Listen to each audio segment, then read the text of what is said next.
Okay, give y'all a minute to get things situated.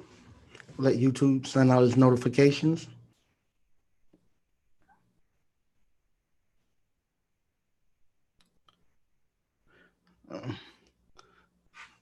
We'll give a couple of minutes, let YouTube send out notifications, and then we'll get ready to get started.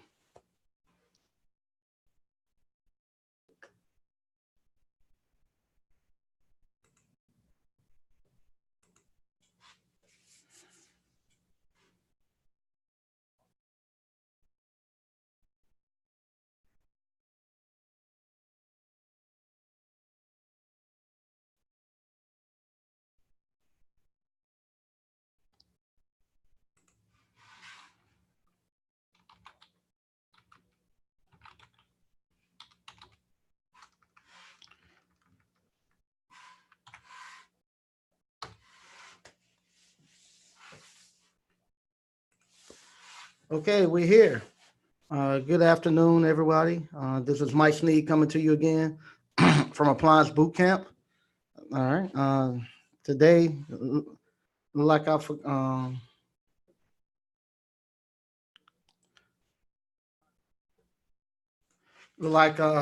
didn't get the title in. I'll change the title a little later on. But the title on this one is going to be "You Are the Boss." This is something I need to come talk to you all about. People who are coming to Appliance Boot Camp, they're actually leaving out. They're starting their own businesses. But what we need to do now, we're going to have a mindset change.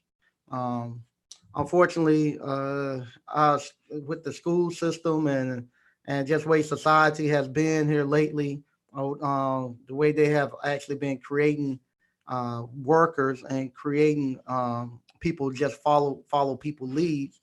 They have taken leadership skills and stuff from people away. So nobody now wants to venture out and actually become leaders. And I'm starting to see that a lot more prevalent as people are starting their own businesses and stuff. And I'm having to tell people every day, you are the boss. And what's happening, they even though they are the boss, I still don't think they realize that they are the boss and they have their own company. They're in control of their company. They're still kind of treating it as if they are employees. Their mindset hasn't quite changed. And what I mean by that is that they're still afraid to make mistakes. As a business owner and as the boss, you're going to make mistakes. Mistakes aren't bad because we learn from mistakes. So when you become the business owner and you become the boss, uh, you're not afraid to make mistakes because you need those mistakes so you can learn. So that's how you learn. That's how you adjust your business, and that's how you get better, and that's how you actually become profitable. You don't if you don't get out there and take some chances and actually learn this thing and actually and get into your mindset that you are the boss. Even though you own your own business, you're still gonna be an employee. You're still gonna be um, looking for permission to do things. You're still gonna be afraid that somebody's gonna be able to fire you or that you're gonna get in trouble. That the warranty companies are not gonna like I have people say they're thinking that the warranty companies. Well, if the warranty companies don't, one warranty company, one guy probably sent maybe two requests out to get into a warranty company. He didn't. They hadn't heard back from them, and now he's afraid. What happened if everything, all of them are filled up now? I can't get in. It can't be. It's just too many of them out there. You have to keep trying. One person is actually was doing things that wasn't good for their company to be doing, and I told them don't do it. And they said, well, the warranty company wouldn't do what I asked them to do. Well, you don't do business with the warranty company because this is your business. You not it's not like you working for somebody. You in total control of your business. And if they don't match, if what they want you to do don't match up to what's best for you and your company, then you just don't do it. You just don't. Thank you. But we just can't work together. And you go find somebody else or another company that will work within what you try to do with your business. That's the joy of being your own business owner. You get to decide. You get to decide what's best for your company. Nobody else gets to decide. So if a company said they're not going to send you no parts, then you just tell them, hey, I just can't do no work for you. After a while, if everybody starts saying, I'm not going to do no work if you're not going to send me any parts, and they realize they can't get any contractors, what they're going to do? They're going to start sending parts. If you got companies that say they want us to do net 30, net 45, and you saying, hey, you got other companies out here who paying me within 5 days, 3 days, or even some paying now uh, within the same day. You say, well, I'm not going to do business with you. Just think what's going to happen with those warranty companies that don't want to change their payment plans. They're not going to get any contractors. And when they can't get any contractors, what's going to happen? The people who have the policies, they're going to start to complain. When those people start to complain, what's going to happen with the realtors? The realtors sell it most of the time. The realtor is going to start saying, "Hey, I can't sell your policies in my area anymore because you don't have any contractors." And now we are starting to get bad reviews, and the people that we are selling the policies to, they're actually starting to call back here and complain. So we got to find somebody who got contractors who are going to be able to address the issues that come up with their house, come up the house. So they're going to start selling some other policies, and then what's going to happen? They're going to have to make some changes. So that's how you do it. You don't kowtow and do what they say just to please them and stuff. You got to do what's best for you and your company. And if other companies are doing it, just find a company that's willing to operate the way you want it to operate. The other thing too we have to do, you are a business owner now. So as a business owner, looking for free and looking for cheap is no longer in your vocabulary. That's not going to happen anymore. You got to look for what is effective. You want something that's going to be able to carry out your objective that you're trying to do. You don't want to stay with free stuff. If you stay with free stuff, what's going to happen? You have no control over things that are free. Things that are free, they can take it off whenever they get ready. They can make changes to it whenever they get ready. Don't have to give you a notification. So if you're going to be going out here and you're going to be doing schedulers, using a scheduler to schedule your appointments, go ahead and pay for one. That way you have control over it. Before they can do anything, far as removing anything, they gotta let you know because you paid. If you having issues with it, if it's free, who you gonna call? It's free. You ain't got no way to complain. If you paying and you got issues going on with your scheduler, you call the people who you paying, and they can fix it if it's not working with your software, or if they got an issue going on where it's no longer working for people to call in and schedule. You're no longer gonna be able to do the free stuff anymore. You're not gonna no longer be able to do cheap stuff anymore.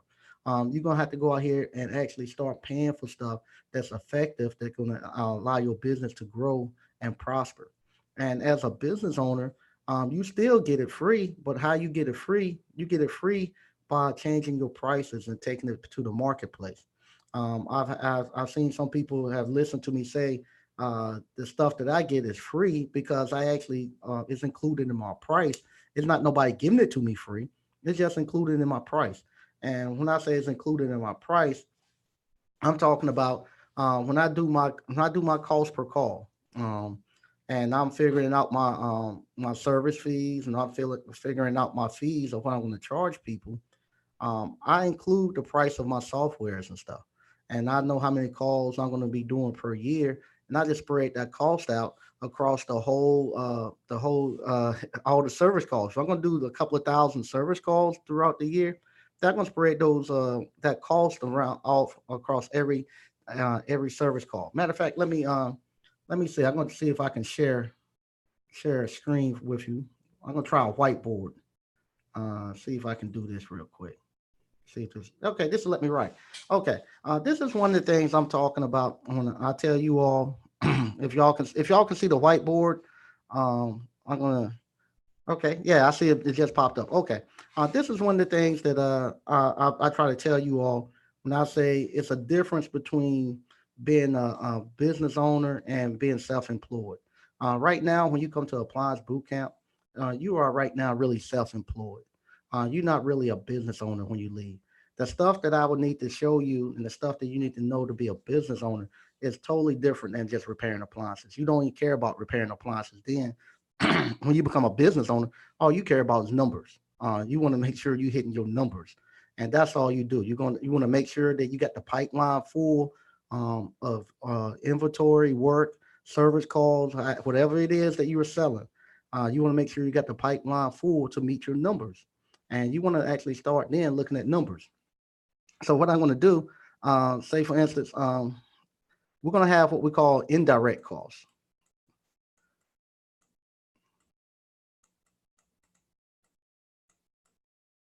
And if you can see that, all right, you got indirect costs. Indirect costs are going to be stuff that doesn't happen every time I go do a service call. So that would be stuff like if I had an admin, the admin salary,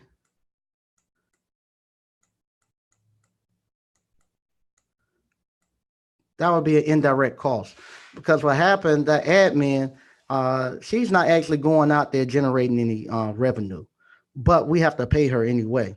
So what happened, all my technicians are part of their service, a part of their service call, and every time they go out and generate work, they have to actually come in here and actually pay for the administrative salaries that we have. That'll be part of my indirect cost. The other thing will be software.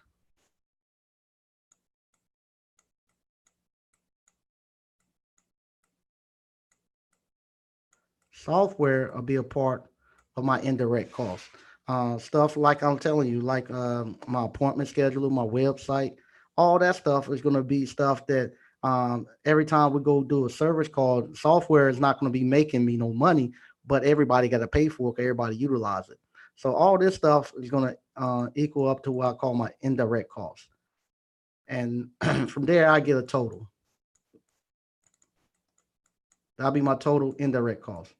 Now what I'm gonna have what we call a direct cost.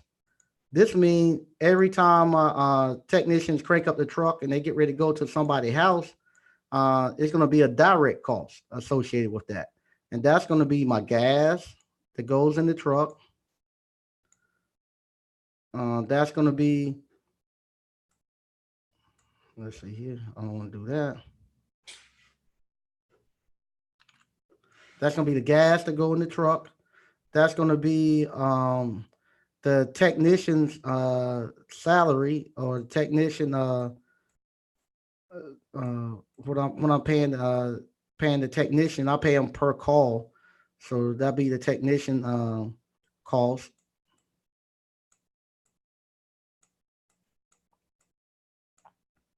And all these things that add up here to every time we crank up the truck to go to somebody's house. This is what we call our direct cost, and you get a total here.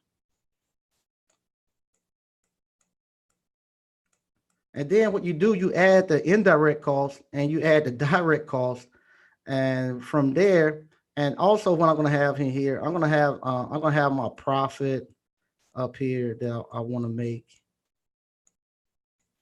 I'm gonna have stuff like that, my profit and all that. I'm gonna have how much salary I want to take home, all that stuff. Like my salary right here. Um, my salary is gonna be in here because I'm not going out there doing any service calls. You're gonna have your rent, now all that stuff gonna be up here. You add both of them together, and that'll give you your service call fee.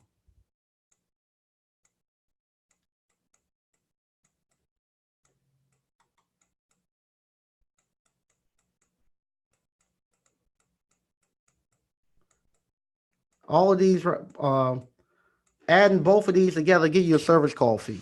So that's the stuff. If you wanted to know how to actually run a business, this is stuff that I would teach you. I would teach you how to come in, and we'll actually go in, do all your indirect costs, we'll do all your direct costs. We'll actually then sit down and come up with what your service call fee needs to be.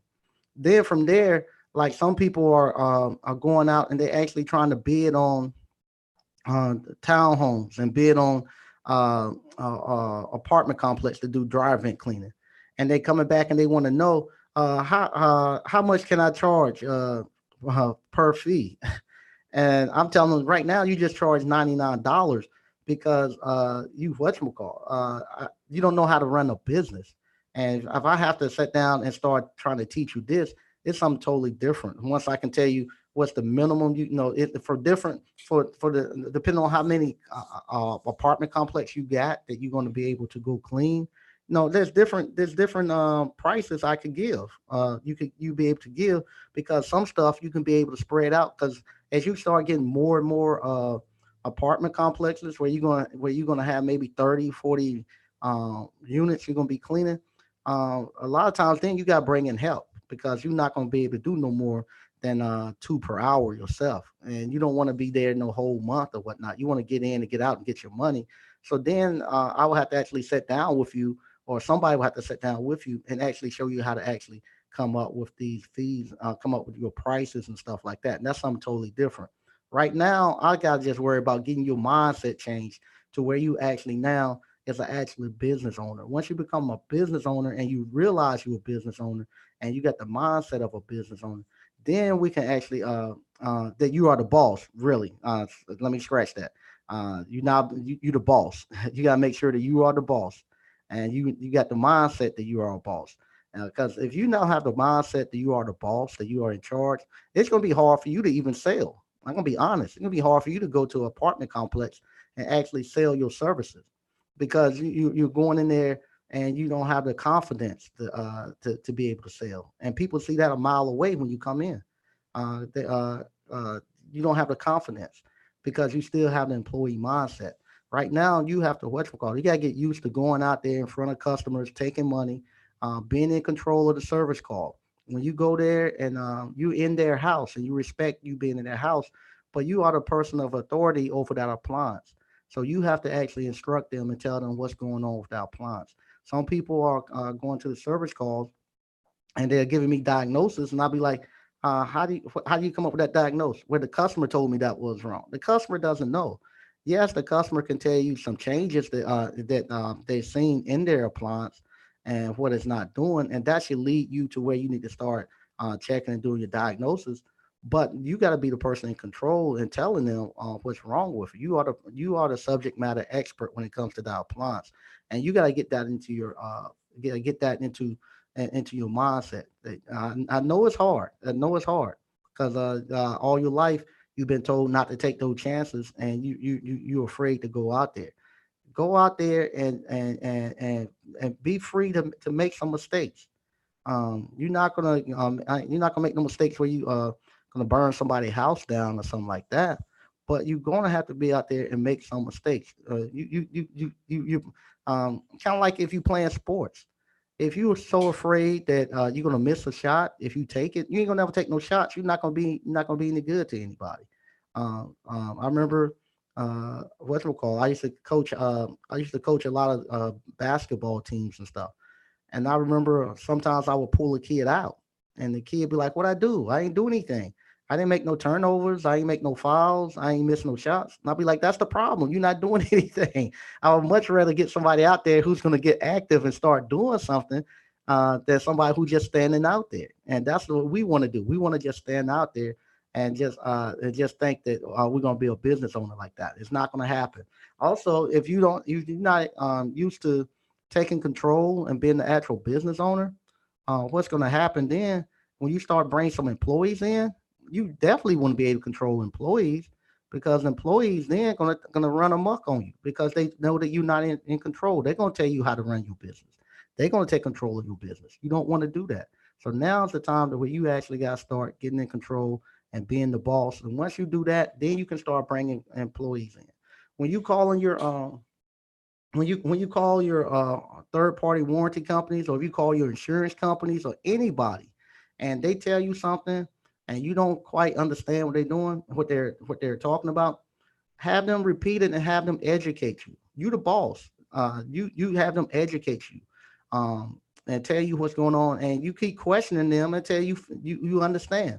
A lot of people now, with the third party warranty companies, they are calling me instead of calling their contractor rep person, and asking me questions that they should be talking to their contractor rep with. What's going to happen? I can tell you some of the answers, but you got to get comfortable and having people instructing people and telling having people give you what you need. So the third party warranty, the contractors reps, they working they there for you. So if you have an issue, you need to be comfortable going to them, talking to them about issues that you have. You got to be comfortable enough to sit down and have that conversation. Have him sit down and show you how to invoice and stuff. That's what he's there for. If you don't understand it, have him repeat it again. And then once you've done that and if you still don't get it, then give me a call. But to call me before you call them to say, "Well, I've never done it before," uh, like like they're gonna it's like they're gonna give you a whooping or something because you never done it before. No, they know you ain't never done it with their company before because you ain't never been signed up with them. They know you knew. So they have to take. That's what the contractor reps get paid for. To sit there and make sure that you're okay. They're your representative. So you talk to them and get it straight, and then you good. But right now, where people are, it's almost sometimes I feel like they're afraid they're gonna get fired, like at their job. Like they don't want nobody to know at the job. They might not know something that they don't know something. So what happened? They get to the point where they it's like they're afraid they're gonna get in trouble and they're gonna get fired from the job or something like that.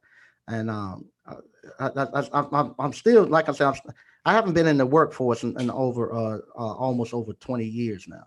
So with that, I have to have take that in consideration because I haven't been there so long that I don't know how bad it is in the workforce. But still, you got to get to the point where you are in control. That you give directions. You're the boss. You give directions. You have them to explain, and then what I always say: trust but verify. You trust what people tell you, but then you call me or call somebody else in the network and verify what they're saying is true.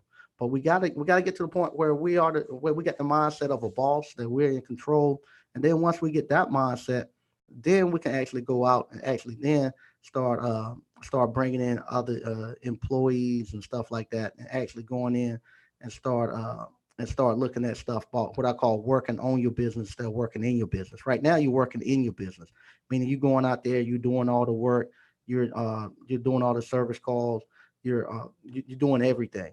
When I say you start working on your business, then what we start to do, we're going to start writing out procedures and policies and backfilling with that. So you have to do it first because if you don't do it first, how you gonna write the procedures and policies for the people coming behind you? How your business works? So that's why I got you out here now, starting off doing the service calls and stuff yourself, learning it. Then once you learn it, then we'll start writing out what you do every day. Then once you start writing out what you do every day, then you can actually then give those instructions to somebody else, and you got something then where you can actually bring somebody else in. But if you still trying to figure out how it works, how you interact with the warranty companies, how you order your parts, and you haven't figured it out what works best for your business, you can't bring nobody else in because you don't have no instructions to give them. You're trying to figure it out. You don't bring nobody else in until you figured it out, and you can write out a date. You can write out in a well written plan what you do from the time you wake up in the morning. If I got somebody that's going to be scheduling my calls, I gotta have when they wake up in the morning, when they come into the office, or when they log on to the PC, what website they go to, where they get the where they get the how they get the actual updated service calls, how they load them into the Excel spreadsheet, how they upload them into Call Them All, what time they set the times to go out once they answer the phone. You got to have a set script of how they answer the phone every time. Every time they pick up the phone, they got to say the same thing over and over. And you got to have all that stuff written out. So once you get all that stuff done, you can start backfilling. You start backfilling off of stuff that, as we call time eliminated, stuff that's taking too much time that's easy for you to fill. Most of the time, it's going to be the administrative part first. You can backfill the administrative stuff, and then as you start backfilling the administrative stuff, you bring another technician and you start getting pretty good as a technician. Then you bring another technician in to sit beside you and ride for a little while. Then once they ride with you for a little while, you can step out of that technician role and you can go do something else. You can start doing on your marketing. You can start looking at your logistics or how you routing the calls. The best ways where you can actually start scheduling people and then you start having start putting those procedures and stuff together. Then you have your training manuals. That's how you get your training manuals, and then all that stuff comes all back together and becomes your business plan. So, but right now we got to get the mindset together, and we got to get the actual business part where you going out there, and you gotta be, you gotta be strong and and thorough with what you're doing, because you're gonna have to write it out. In a couple of weeks, I'm gonna start showing you all how to put together policies and procedures. But right now, I need people are still getting through the process of actually figuring out what they do every day and how they're doing it. Um, so what I'm going to do now, I'm going to actually go through the actual chat, take a quick look, see what's going on, and then I'm going to get out of here. All right. Juan, hey, what's up, man? How you doing, Juan? BK from the Rockies, hey, what's going on? Greetings, Juan and Mike. Hey, that's KLZ. All right. Spoken. Good evening, all. That's from Detroit. We get a lot of people from Detroit. That's good. Hey, DJ Barry. All right. BK, shout out to the great Juan. Yeah, Juan is doing great, man. He's doing really well. He's at the point now where he's going to have to start writing him some policies and procedures. Because I think he might be bringing some people on. Dean B, good evening, Mike. Hey, how you doing? Yeah, and the ones I'm talking to people who whatchamacall, who I haven't some people who haven't even done their first service call yet, and they're talking about hiring people, and I'm telling them you're not in a position to hire anybody. They haven't went out and done their first service calls. They haven't done anything, but what they've seen, they some of them haven't even came to the class, haven't even taken the class. They just I got a call, I got an email from a guy today. Hopefully he be coming to the next class. But I have some people that done like he's done, where he's whatchamacallit. He's actually just looked at the YouTube videos and just wanted to see if what we're saying was actually true.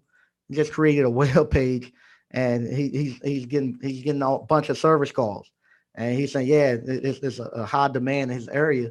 So now he wants to come to the class and actually and learn how to do appliance repair and learn our system. So he's one of the ones that's going to do it right. He's coming here. But I have some people who just looked at it and say, "Hey, I'm going to try it," and they found out they're getting some service calls, and now they're just looking, kind of just spinning in the wind, trying to put things together just by looking at what we're putting out the free stuff on YouTube. You can get a lot of it done at YouTube, but be honest, you're not going to be able to hire no technicians by what you see on YouTube. Because very few people, most of the appliance repair companies, going to be 1 or 2 man shops. They're not going to be nobody going to be bringing in a bunch of people. Very few people have 10 to 15 employees running service calls, because the people who can do that, it's a totally different skill set. And and you got to be a thorough businessman to be able to start to expand. And because what you're doing, you creating clones of yourself. You got to be able to create a clone of yourself. And for you to keep doing that, you got to be really good. That's why most companies are just 1 or 2 men, because it's a lot easier that way. Versus when you start getting 10 to 15 employees, you make a lot more money, but it requires a skill set that very few people in America, in the world, have. So I just want to make that aware. All right. Thanks for the super chat. All right. All right. Hey, Mike. Let's see. Everybody still getting some shout outs. Okay. Hey, Mike, Miss Ann from the LBC. Looking forward to meeting you in November. You too, Miss Ann. Can't wait to meet you. Okay. CT will be here in December. Okay. Yeah, Juan is doing great things. Brother Duban. Salute, Mr. Sneeze Chat. Okay, how you doing? Robert Wells from Virginia Beach. Hey, how you doing? James at Omaha, Nebraska. Okay. Juan, I believe I'm going to need an administrative assistant soon as volume increase. I'm going to have to crunch some numbers to see how much to pay them. Yeah, what you going to, yeah, once you start going and you increase those volumes, you have to realize every time right now you might if you do a day's worth of service calls. So if I go out there and I do 5 or 6 service calls a day. That's going to generate about maybe 2 to 3 hours worth of office work for me when I get in, if I'm doing it by myself. So if I do 5 or 6 service calls, that's 2 to 3 hours worth of office work. Now, if you're going to have 2 or 3 technicians going out there, you're going to have to realize that's going to be 6 to 8 hours worth of office work that you're generating just to keep those technicians up and running.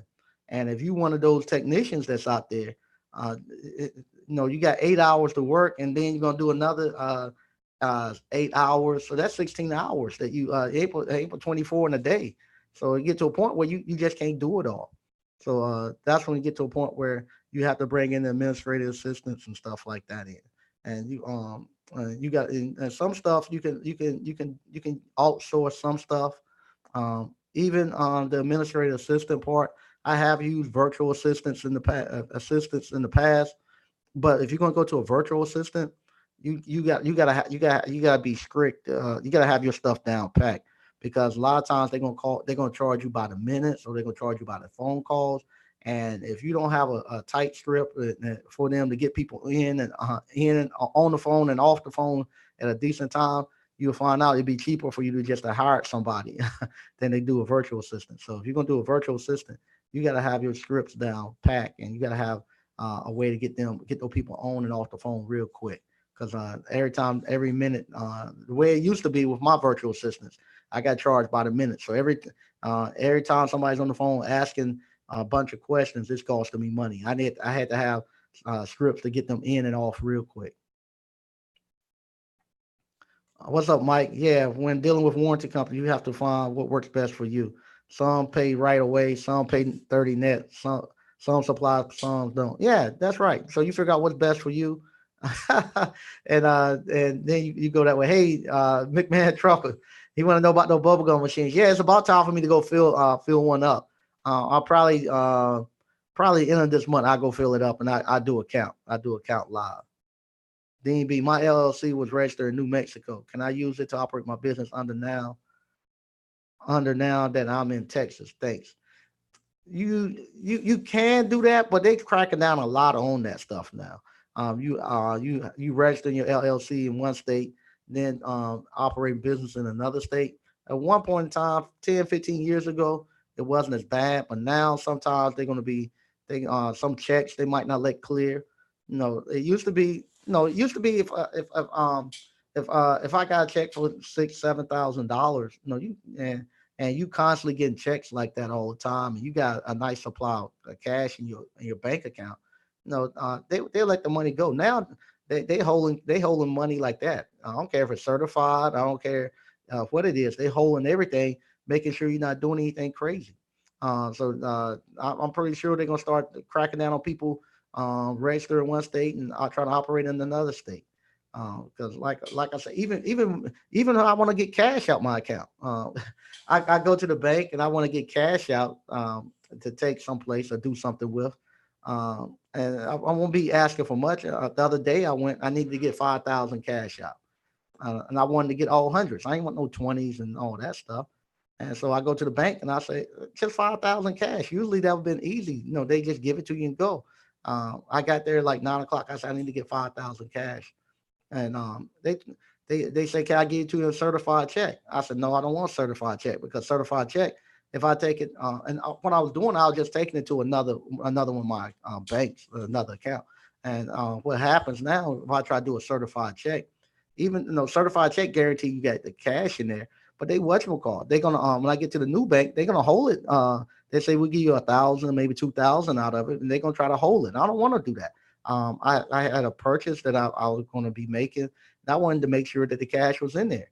So I wanted to take cash. So I said, no, I don't want no certified check. I want cash. They made me come back. They said, that's no problem. Can you come back? I think it was like 9. They told me to come back around 1 or 2. I said, for 5,000 cash, yeah, just come back. So I had to come back just to get 5,000 cash. And it used to be that wasn't no problem. BK from the Rockets, Juan, like a virtual assistant that Mike spoke of a very few videos ago. Yeah.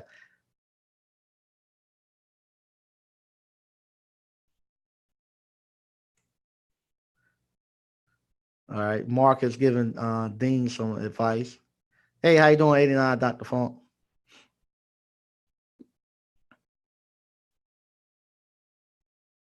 All right.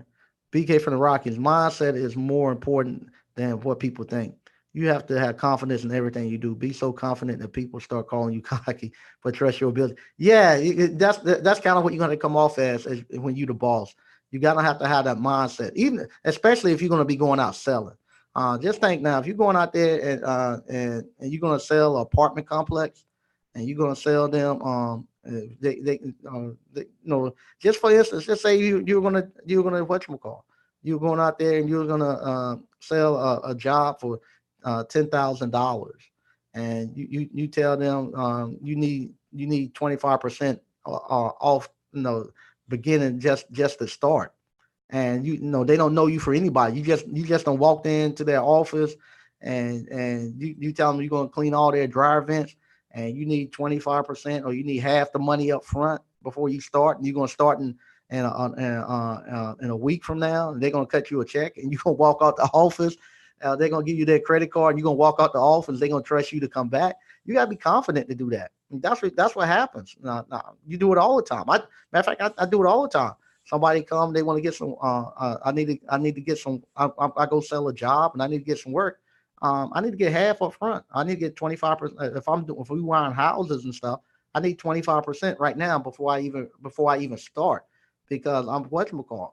I'm not going to finance your job, and you go to somebody a place, and just think, if they getting say it's going to be 20, say it's going to be whatchamacallit, $20,000 to wire something up. And I tell them, yeah, I do it. When can you do it? I'm 2 weeks out. Okay, I want you to do it. Okay, fine. I need 5,000 now. I need 5,000 to start, and then once we get to the rough end, I need another 5,000. When we trim out, I need another 5,000, and when you get your CO, I need my other five. Because what happened, I'm not going to be financing your job. You're going to pay as we go, and the reason why I do that, because if I don't get my money, if you go sell a big job where you gotta do a lot of dry vent cleaning, you gotta pay for labor. You gonna have to pay for labor up front. You're gonna have to pay for supplies, and when you go get labor, not only do you gotta have a dry vent cleaning system, but you gotta buy them one. So you got to buy it. The other couple of people you're gonna need to get them a vacuum cleaner. You're gonna need to get them the kit. You're gonna need to get them the drill. So they gotta have all that stuff, and you gotta make sure you gotta have the vacuum cleaner bags. You're not gonna come out your pocket with that. You want them to pay for that. So all you doing is managing the job. Then you just making sure everybody got what they need, and you walking from apartment to apartment, the different people you got working, and making sure everybody okay. You managing the job, making sure nothing goes wrong. E9 Dr. Front, what's happening, Juan? Hey, Mike, would it be possible to purchase your business class only without purchasing the appliance training? I'm in the process. I think I'm going to do that. I'm going to actually just put together a business class where I'm actually going to show you how to actually do your numbers, show you how to actually go sell. Matter of fact, I'm going to put together a dry vent cleaner. I have a lot of people been asking questions about the dry vent. So what I'm going to do, I'm going to show you how to actually go out and sell to the apartment complex. Show you how to go out and get the actual a 911 calls off the website, so you can go to those neighborhoods. I'm going to show you all of that, and show you how to actually put together an actual appointment scheduler. How you can actually, when you clean it one time, how you can actually go ahead and reschedule them for 6 months out. So if I actually start to fill up your database. So I'm gonna put together. I'm in the process now of putting that class together, and I'm also gonna put one together for the appliance repair, a more advanced class just for business, and all that's gonna be online. That's not gonna be something that you need to come to class for. Our next class is next weekend, October the 19th. JT. James that's working on 3 contracts. Thanks, Mike. Yo, thanks, man. Gerard Williams, man. Thanks for the 499 chat. I appreciate that. I really appreciate it. KT, are all the contracts for home warranties the same, Mike? Do you teach us how to tell which ones are good or bad? Nah, they're not all the same. They all different. The ones that's good and bad, that's gonna be for your business. You figure out what you want to do in your business. Like I said, I got one guy. All he wanted to do was weekends. He didn't. He works a full-time job and he's about ready to retire. And only thing he would accept is somebody that allow him to work on weekends. If they wouldn't allow him to work on weekends, he wouldn't take the contract. And eventually, he found people who would work with the way he wanted his business set up. Because other contractors don't want to work weekends, and they said, "Fine, we'll fill you in on the weekends." So he found people to do it. So when you're the boss, you make it how you want it. You what's best work for you. That's what you do. Juan, he's in the process of getting my second contract. I wonder, am I the only one that has problems getting insurance? It seems like getting general liability and other types of insurance. Nah, it happens. It happens. Even with me. I've been in business 20 some years and stuff. But yeah, I have three insurance agents. I don't have just one. I got three. And whenever something comes up, I shop them around all three. That's the part of being the business owner. You gotta go out there and you gotta find it and find one to make it work. And you just gonna do business. You're gonna find out too, Juan, as you starting to see. You just won't have. You might have a main person you go to, but you're gonna have two or three people within your network that you can call to do different things, and then you'll find out people that actually specialize in different things in your community, and you'll actually start putting them in. But this is how you start putting your network together. And as you start to do more of these type of things, you're gonna find other people in the industry that's gonna tell you people that can do that's best suited for what you're trying to do. But yeah, I got three different insurance agents that I use. All right.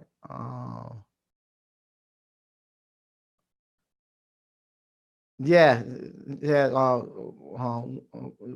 villain magic. Yeah, it can be different, and it also depend on the state. Like I say, people living in the union states, man. I'm telling you, the union states make it hard for a business owner because they don't want the competition, so they make it hard for you. Versus people who's in a right to work state.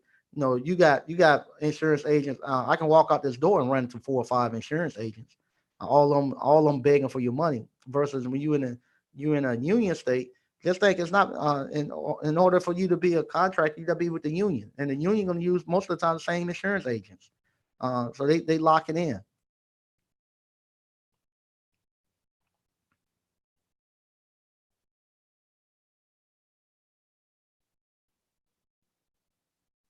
All right, okay, we're gonna keep going. Robert Wells, thanks for the confidence and the knowledge. I'm making that next step to bring on the tech. Too much warranty work. Yeah.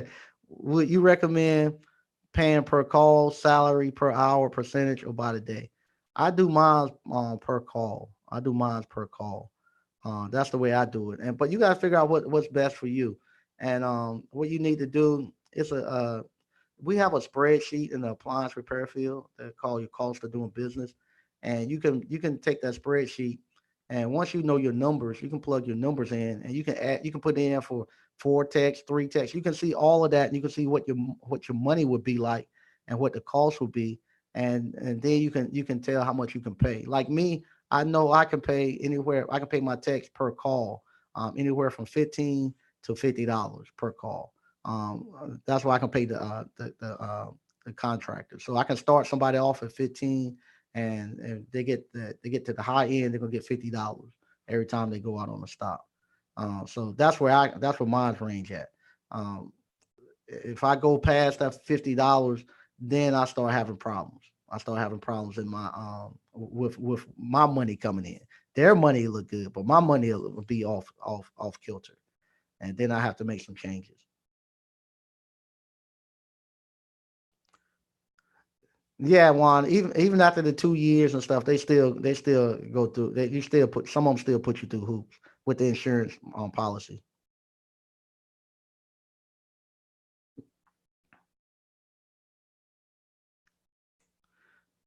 Yeah, yeah, Juan. You're gonna have that headache when you starting off, and you're gonna see it. You're gonna get the headache. And other thing too, once you get that, matter of fact, once you get that, you still keep shopping. Some of my stuff, if I don't like the rate somebody got me, I take that just to get the contract, but I'm gonna keep shopping it until I can find the rates that I want. And matter of fact, believe it or not, it's a whole industry. That's all people do. is go out and find people insurance. You got people that's their job. You got these people.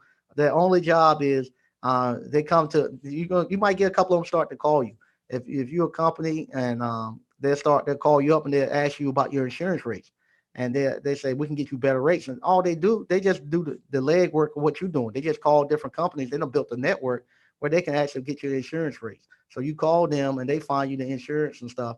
That's their whole job is just to help you get better insurance rates. And you have somebody that's all they do.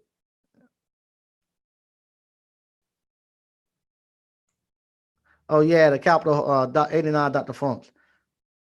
Yeah, the capital whole gain at the banks are real. It's a good idea to get good with the bank managers. Yeah, it is. Yeah, it is. It's gotten worse. It's gotten worse. I mean, it's really gotten worse. Mika Woods is because they keep very little cash on hand. They didn't want to give you more than a lot of amount per person. Yeah, yeah, that's what it is. They don't have much cash on hand. It was a Friday morning. I was there right when they opened, and so they didn't want to give it to me.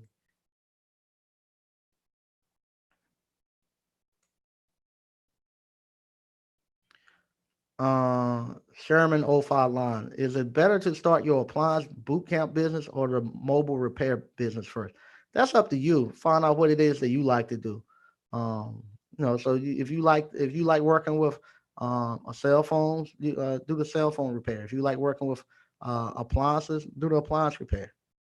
Uh, I personally, I'm a little biased. I like the appliance repair business because I'm what you call a gearhead. I like working with wrenches. I like working on things. With me, and I like working on cars and stuff like that too. With me, the cell phone's just a little too small. Don't feel like I'm working on anything. It's electronic, so it's fun. And if you like more of a corporate setting where you're gonna be in a clean environment and stuff like that, um, uh, do the a cell phone repair. I like the appliance repair because I'm not stuck in a building all day. I'm somewhere different all the time. I'm out riding around, going to different people's houses, different scenery, especially during the summer and spring when it's nice outside. It's hard to beat this job because you riding out in the fresh air and going to nice neighborhoods, nice manicured lawns.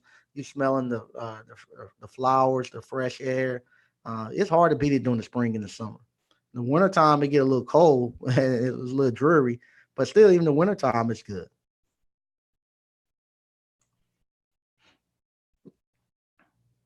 Um, Satcher Atron. How much is it going to be next year for the class? I don't have that price yet. I'm in the process of actually renovating the building. Matter of fact, I'm in the process of getting the property surveyed. I found out I might the building. I got somebody else got some property. Got a building on my property, so I found that out like 2 days before we got ready to close. I supposed to close everything this past Monday. The surveyor came back and they found out that somebody got some stuff on my property.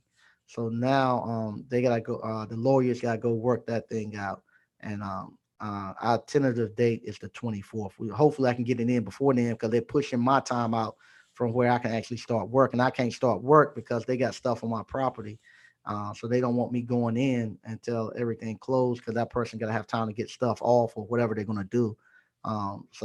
But they're saying our tentative should be closed by the 24th, and I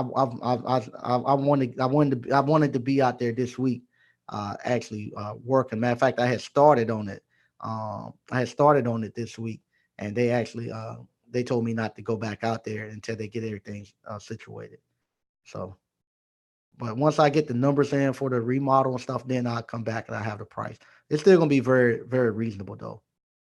Hey, how you doing, Wild Williams 454?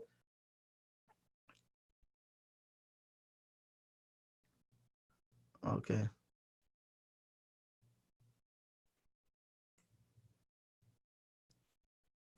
The dry vent cleaning flyer, if you email me here,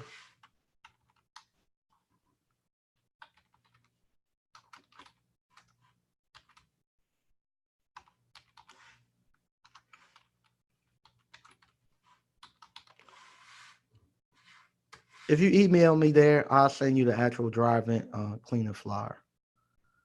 And like I say, I'm gonna actually put together what we call a drive-in cleaning training module, and it'll have everything. It have everything in there you would need to actually start a drive-in cleaning business. I'm a whole tech. Still waiting on that info for the electrical contract license holder. Are you electrical contractor? Um, uh, I'm a whole tech.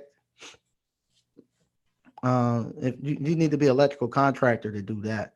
Matter of fact, I'm in the process right now of studying for Arizona. I'm gonna have to actually. I got the. I'm past the contractor part, but now I got to pass the actual business law for Arizona. So I was gonna take it this week, but I'm gonna probably put it off for next week because it used to be. See, that's the thing too. When you start going into the contractor's license, when you start doing HVAC, plumbing, electrical, and stuff, they make those doors hard to get in. It's not something you can just gonna walk in and get. Like I said, if you gotta have at least 5 years of working for somebody, and they got signed off, and the state going to be checking your employment record and history to make sure that they work 5 years. They're gonna look at your W-2s and all those hours. Then after you do that, you got to go past the contractor's test. The contractor test, that's a 5 6 hour test that you have to pass. And then if you get past that, now it used to be that the business and law test, it was just maybe 3 or 4 questions on your contractor test, and the business and law brochure won't be like 2 pages of paper printed out. Now they've gone to the NASCAR, and NASCAR is a book, probably that thick, a number of business and laws and administrative questions for each state. And now the business law test is 4 hours. So I'm in the process now studying for the business law for Arizona, and hopefully I'll be taking that next week. Then I keep hearing people talk about the upcoming recession. Will it be worse than the 2008 recession? Do you think we still have enough time to make money? Good Lord, I hope. Uh, yeah, if a recession come with appliance repair takes off in a recession because what happened? Nobody buys new appliances to repair the old ones. So when a recession came, you make more money in a recession with appliance repair business. So appliance repair is recession proof. So yeah, I didn't know it was no recession when the recession came.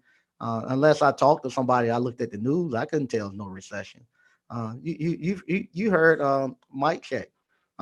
If you listen to any of his broadcasts, even when he done the broadcast with him and I done, that was one of the things he said.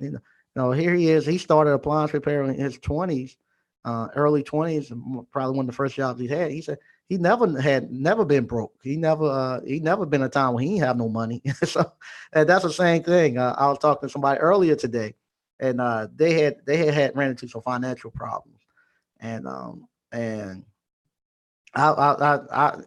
they are an accountant. Where they're not an accountant, but they work for corporate America as like an accountant, but they don't have a CPA license. So, but I was asking. I said, I didn't know you was that broke. They told me they had gotten. I remember the time when they was going through financial problems, and I was kind of giving them some advice. But I didn't know they was as broke as they said they were. And because like I told them, I said I'm gonna be honest with you, man. Ever since I started doing appliance repair and I've been doing my own business, there hasn't been a day where I have several $100s or even $1,000 in my pocket, or if I won't gonna go make it that day. It hasn't been a time where I've been broke in this business. It has never been a time where I haven't been. I've been flat out broke. I've always been able to have a couple of $100s or either a couple of $1,000 right somewhere where I can put my hands on. It's never appliance repair because, like you said, I'm getting paid 5 6 times a day. Somebody giving me $85, $100, $200, 5 or 6 times throughout every day. So I always was gonna have some cash. There's never been a time where where the person was telling me they ain't have no gas to get to work. I can understand that. I never been no time where I ain't have no gas to get to work. They asked the other thing too. Um, I don't know how much milk costs. Right now I don't even know how much gas costs per gallon, because I don't keep up with it. I just I know if I see the text, or if I see myself have to spend more money than I allocate right now, I what we call for each call I allocate $10 worth of gas. So if we doing 5 calls. I'm allocating $50 a day for gas. So we get to a point where they put more than $50 worth of gas in the truck, then I'll start looking and I adjust my prices. But right now I'm looking and it ain't costing. We got the little Dodge Caravans, don't cost more than about 20, 25, $30 to fill it up. So I'm still too good. So I don't have to worry about gas until I get over them putting $50 in a day. So I don't look at the gas prices. I just know I'm below my quota. Um, I don't look at the milk prices. We need milk.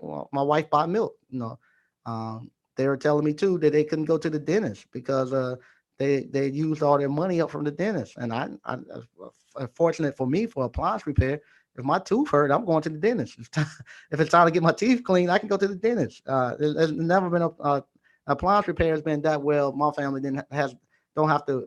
My family and myself have not have to have those uh, decisions where we have to make. Matter of fact, I've been able to help family members and stuff in those situations. They need to go to the dentist. I've been able to step in and say, "Hey, you need to go to the dentist. Don't need to wait," because they were trying to wait until something happened. Nah, you need to go now. I'll pay for it. But that's what that speaks to the volumes of appliance repair. Okay.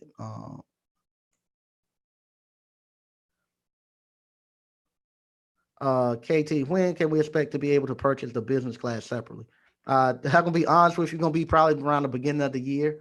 You be able to get the business class separately because right now, from now to the end of the year, my focus is getting this building renovated and up and running so we can be up in January. And then after we get into January, then I have enough people coming through the pipeline who have came to Appliance Boot Camp that might be looking to bring in technicians and stuff. So I'll be getting that ready for them, and then I'll be going to put the business part out. All right. To purchase a Maytag, this is from Mika Woods. To purchase a Maytag washer and dryer set, the dryer squeaks when loaded heavily, and the washer is missing a fin off of the agitator. I got them down to $75. That's for the whole set. If you got them down to $75 for the whole set, that's a good deal. Um, if you got them down $75 for the whole set. 89 Dr. Funk. Between your class and reading the troubleshooting, repairing appliance book, my confidence is really soaring in dealing with the electronics and troubleshooting. Been practicing the hell. Yeah, I'm gonna be honest. I'm gonna probably start recommending that book to people leaving the appliance boot camp. I've been reading it at night, but I have it beside my bed. Honestly, I have it beside my bed, and I read it at night when I'm laying in bed. Man, that book is it's really good. It's a really good book. It's a very good book. I'm gonna start recommending. Not said I was going to read it before I start recommending it, but I think I'm going to just start recommending it.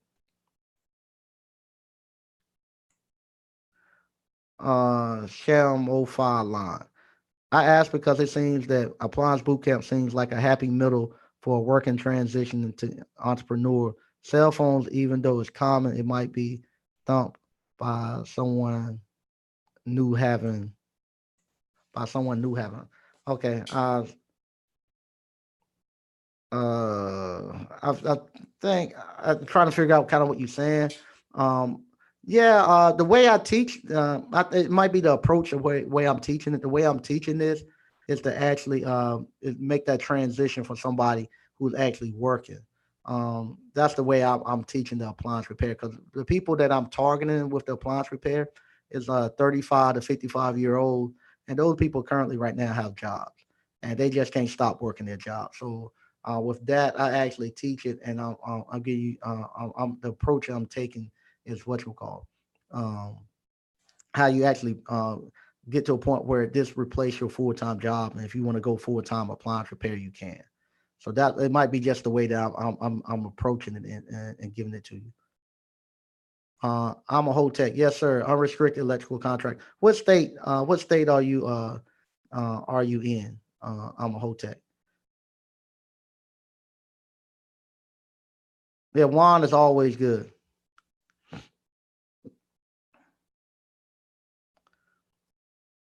Someone still saying you Send you to work. Okay. Hey, now, the first time I ever see somebody say they ready to go up on the knife and get cut. Hey, now, Dr. Fun, I can't wait to get my surgery out of the way, man, so I can hit the road going to work. Yeah, man. Get well, man. Then you jump because the work gonna be out here. Get well first.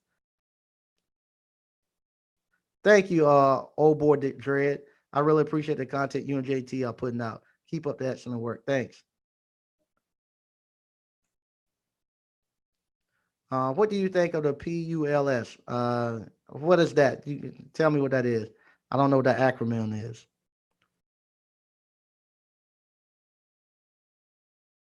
Milkman Trucker, did you finish your house yet? No. I actually gonna have to pull my contractors off the house and actually go to this building. So I'm not gonna go back to the house until after January, after I finish this building. That's gonna be my main purpose there to get the building up. And it actually worked out pretty well because what I'm gonna do once I get the building up and running, I'm gonna then go back to the houses and that'll give us content for me to show you how to actually start to set up your retirement. So I'm gonna have a whole nother. I'm gonna do a whole series of me just going out doing my retirement because as an appliance repairman, you don't have no pension and you ain't got no 401k. You gotta set up your own retirement. So what you're gonna see, I'm gonna take and make a series of me just going out and doing my retirement and showing you how I do my retirement with the houses and all that.